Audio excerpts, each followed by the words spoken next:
Mesdames et messieurs, bonjour, ravi de vous retrouver pour cette nouvelle édition de votre programme quotidien Midi au Caire en ce jeudi le 31 mars 2022. Tout de suite, sans plus tarder, commençons notre actualité avec le président Abdel Fattah el-Sisi qui a reçu les lettres de créance de 18 nouveaux ambassadeurs étrangers.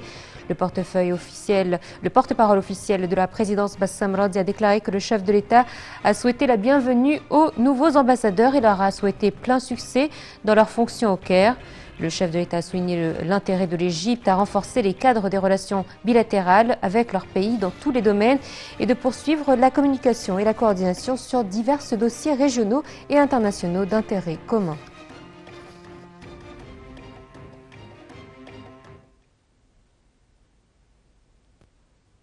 Le président Abdel Fattah el-Sisi a reçu un appel téléphonique du président ukrainien Volodymyr Zelensky hier soir.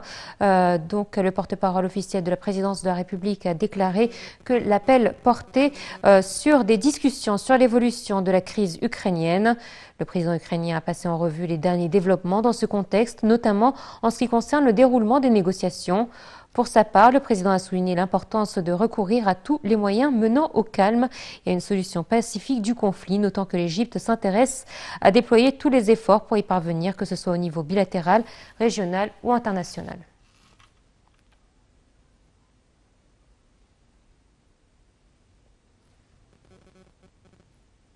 Le président Abdel Fattah el-Sisi a reçu hier le président du Conseil soudanais souverain de transition, le général Abdel Fattah el-Burhan, dans le cadre des liens fraternels solides et éternels qui lient l'Égypte et le Soudan, qui partagent un même destin, a déclaré le porte-parole de la présidence de la République, l'ambassadeur Bassam Radi. Un commentaire.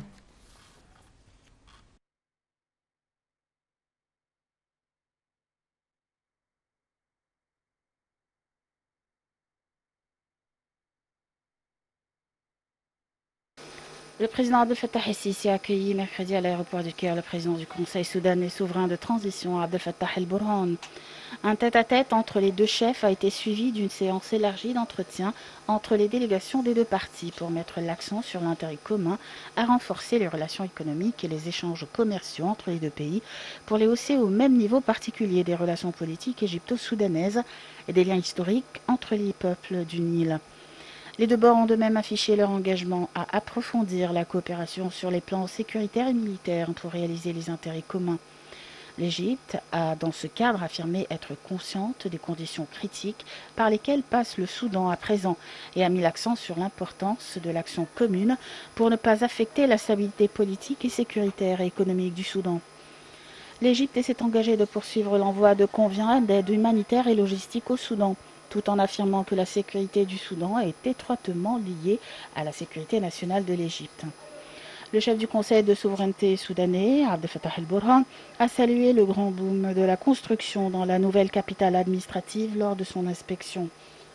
El-Burhan a inspecté la nouvelle capitale administrative où il était accompagné du ministre de l'Électricité et de l'Énergie, Mohamed Shakir. Le Conseil de souveraineté a souligné que la capitale administrative a été créée par une décision du président égyptien dans le but de réduire la surpopulation au Caire et qu'elle est considérée comme l'un des plus grands projets immobiliers.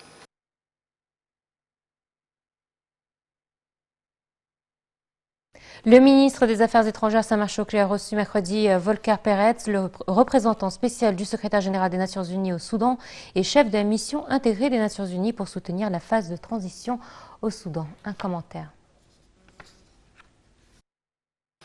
Le ministre des Affaires étrangères Sameh Shoukry a reçu mercredi Volker Perez, le représentant spécial du secrétaire général des Nations Unies au Soudan et chef de la mission intégrée des Nations Unies pour soutenir la phase de transition au Soudan, selon la page officielle Facebook du porte-parole du ministère des Affaires étrangères. Le représentant spécial du secrétaire général des Nations Unies a tenu à informer le ministre des Affaires étrangères des résultats des efforts récents dans le cadre de l'initiative des Nations Unies pour faciliter le dialogue au Soudan. À cet égard, Shoukry a affirmé le soutien de l'Égypte à tous les efforts visant à préserver la sécurité et la stabilité du Soudan, avec la nécessité que ces efforts soient basés sur les priorités et visions nationales purement soudanaises.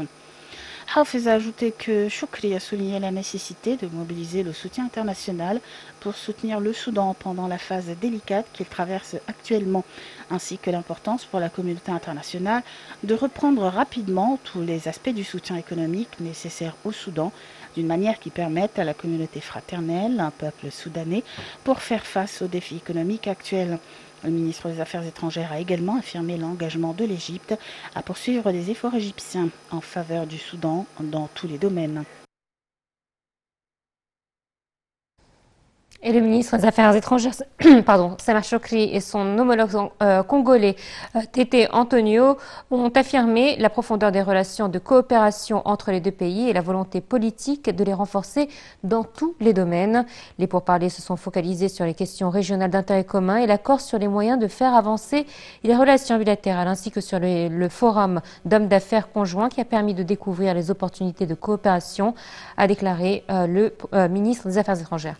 4 accords et mémorandums d'entente ont été signés entre l'Institut des études diplomatiques dans les deux pays, a souligné Sameh Shoukry, faisant état de la signature d'un accord pour créer un comité mixte de suivi de toutes les recommandations issues des rencontres et 2 autres sur les consultations politiques et l'exemption mutuelle de visa pour les titulaires de passeports officiels.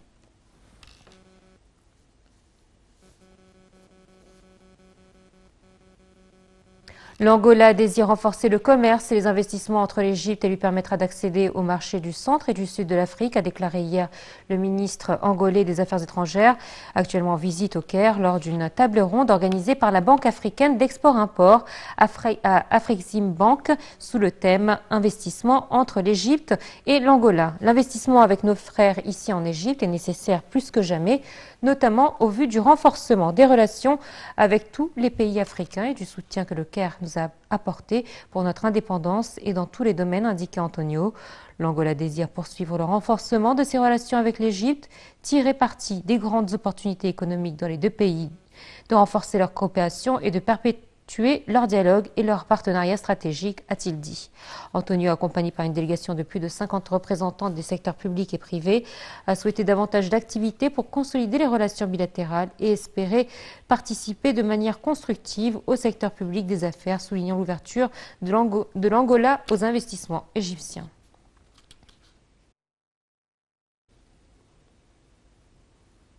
L'épouse du président de la République, Mme Intasar el-Sisi, a été informée des activités du Croissant Rouge et de l'ampleur des efforts des bénévoles entrepris par ses membres.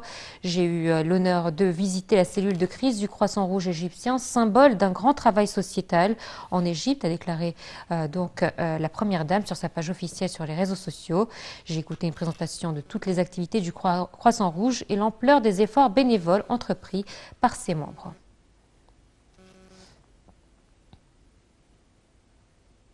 Le Conseil des ministres a approuvé lors de sa réunion hebdomadaire tenue ce mercredi sous la conduite du Premier ministre Mostafa Madbouli un projet d'accord entre les gouvernements égyptiens et saoudiens.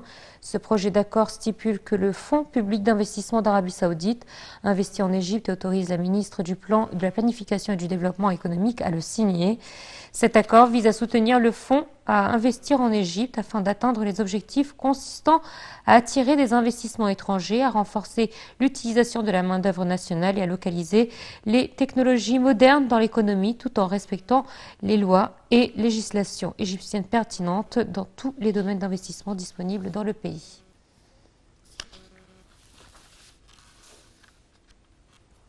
Et on termine avec du tourisme. Le journal britannique Daily Mail a publié une liste des meilleures destinations pour les vacances de printemps et d'été de 2022. Et l'Égypte est arrivée en 2e position sur la liste après l'État américain de Floride. Le journal a écrit l'article sous le titre « Meilleures destinations de vacances pour 2022, tendance de voyage à surveiller et où aller au printemps et en été ». Le journal a déclaré « Le monde qui émerge dans la lumière après 2 ans de fermeture fréquente et de contrôle de voyage complexe est à la recherche des vacances parfaites pour satisfaire le sentiment croissant d'itinérance ensoleillée et pleine de vie ». Et justement, nous a rejoint par téléphone notre invité Hazim Hassan, notre guide touristique, pour nous parler donc de cette nouvelle. Bonjour. Bonjour. Alors c'est vrai qu'un journal britannique publie une telle liste et positionne l'Égypte en deuxième position après la Floride, c'est quelque chose de très flatteur et qui pourrait pousser également une clientèle que nous avons besoin. Bien sûr, quand on parle justement du tourisme dans le monde entier, les années qui viennent vont être, on espère tous, des années riches sur le plan touristique, parce que les gens dans le monde entier, à cause du confinement, ils veulent sortir, voyager, mais dans des endroits justement sûrs et agréables. Donc le côté sécurité que l'Égypte possède, le côté bon climat et justement le produit touristique, les produits touristiques de l'Égypte sont très variés. Donc il y a le côté station balnéaire, le côté safari dans le désert, le côté voyage culturel et historique. L'Égypte possède tous les moyens. Et donc non seulement ça, mais l'Égypte a commencé à faire justement la promotion des publicités dans le monde entier, participation très active au niveau des entretiens internationaux, les conférences internationales, tout ça, c'est justement, ça commence à donner ses fruits quand on entend cette bonne nouvelle et le fait que l'Égypte occupe la deuxième place comme destination mondiale pour le printemps et l'été prochain. Donc ça, c'est très prometteur. Et après qui? Après la Floride. Donc déjà, l'Égypte dépasse des grandes destinations renommées comme l'Espagne, comme la France, les pays qui reçoivent vraiment beaucoup de touristes, des dizaines de milliers par an. On voit que l'Égypte passe avant toutes ces destinations. Ça prouve que justement l'Égypte travaille sur un plan bien élaboré et qui a commencé à donner ses fruits. Et on espère que les saisons printemps et été prochains vont donner vraiment des bons fruits pour ces efforts importants. Alors c'est vrai que l'Égypte donne différentes destinations à nos touristes, que ce soit pour le printemps ou l'été. Là, on commence à sentir la chaleur s'installer en Égypte. Et c'est vrai que les destinations multiples, par exemple, le journal mentionne par exemple Marsa Alam. C'est vrai que Marsa Alam est très prisé par les touristes et c'est une destination qui est appréciée pour son calme, sa beauté au niveau du paysage et pour sa mer. Tout à fait. Et justement, les dernières recherches sur les destinations préférées pour le monde entier aujourd'hui, la destination qui prend la première place, justement, c'est les stations balnéaires. L'Égypte possède soit sur la mer Rouge ou la mer Méditerranée des stations balnéaires extraordinaires. En plus, avec les nouvelles autoroutes, avec les réseaux de transport de grande qualité que l'Égypte a réussi à installer dernièrement, ça permet aussi aux touristes qui viennent pour les stations balnéaires, ils peuvent aussi faire des sorties d'une journée. Ça veut dire que là, excursion pour le Caire depuis Hurghada, excursion pour Luxor depuis Hurghada, depuis Marsa Alam. Donc là, ça bouge dans ce sens d'une façon extraordinaire. Et ça peut couvrir vraiment, ou ça peut augmenter le nombre de touristes qui font plusieurs genres de tourisme. En plus, ils ont bien parlé du Caire. Ils ont dit que c'est une ville qui est très animée. Oui. Qui est tout à fait vrai. Hazem Hassan, merci à vous d'avoir été des nôtres. Malheureusement, je dois rendre l'antenne. Merci à vous. Voilà, c'est ainsi donc que prend fin cette édition. Très bonne suite de programme sur la TV internationale. Au revoir.